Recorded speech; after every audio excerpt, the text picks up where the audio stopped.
All right, so in this video, let's suppose we have an initial investment of negative $100,000, and we got cash flows from periods 1 through 5. Period 1 is 25,000, period 2 is 35,000, period 3 is 10,000, period 4 is 60,000, and period 5 is 35,000.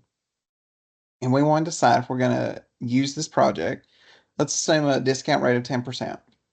To calculate the net present value, this is going to be equal NPV parentheses C4, which is the interest rate, comma C3. So with the NPV function, we start at time 1, not time 0. And I highlight the cash flows from my C3 colon G3 and then that parentheses. And then on the outside of the function, I add back, since this is net present value, I add back the initial cash outflow in cell B3 of negative 100,000. This gets me 21,879.09. Because this is a positive number, if I were to use the NPV to make my decision, I would accept the project.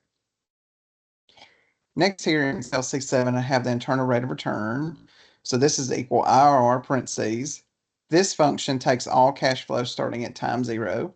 So this is from B3 colon G3. And once you do that, you get 17.46%.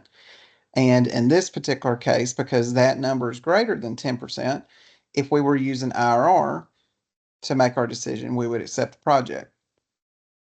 The modified internal rate of return, which we'll see here in a moment why that's useful, is we'll do equal MIRR parentheses B3 colon G3 like we did previously with IRR.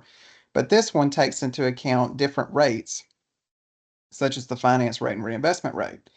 The IRR assumes that we reinvest all the cash flows at the IRR rate, whereas MIRR says no, it could be discounted at a different rate. So in this case, I use the 10% rate, and then that gets me a lower answer at 14.44%. But still, despite this being modified, I would accept the project.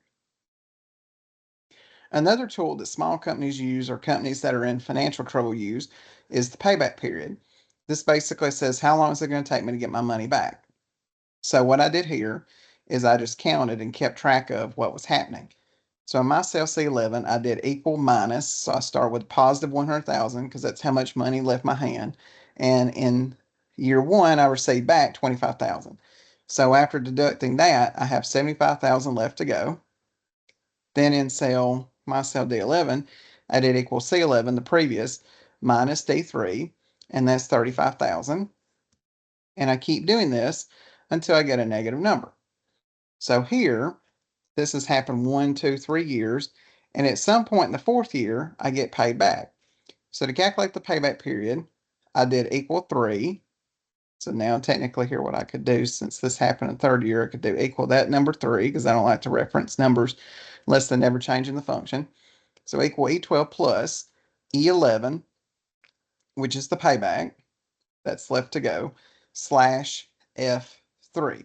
Now, in this particular example, it says how much money needs to be paid back, and then I receive that full, more than that amount in my cell F3. So that's how much I get paid back in year 4. So at some point, or basically in this case, the halfway point in year 4 approximately, is when I would get paid back. Lastly, the profitability index could be used. This is looking to see if the index or if the number is greater than 1, then we would accept the project. This is also how you can rank multiple projects and do some other things with that. But here in this case, we've got the present value, the future cash flows divided by the initial investment. So I do equal NPV again, parentheses C4, comma C3 colon G3 in the parentheses, slash, and then because this is an index, I'm going to take the absolute value of, or I just did a minus in front of the 100,000 here in cell B3, and that will get me an answer of 1.22.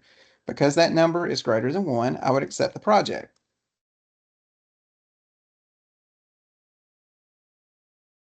Now let's discuss what would happen if instead of in cell CF3, so year 3, instead of us receiving 10,000, maybe we lose 10,000 or have to pay an additional 10,000.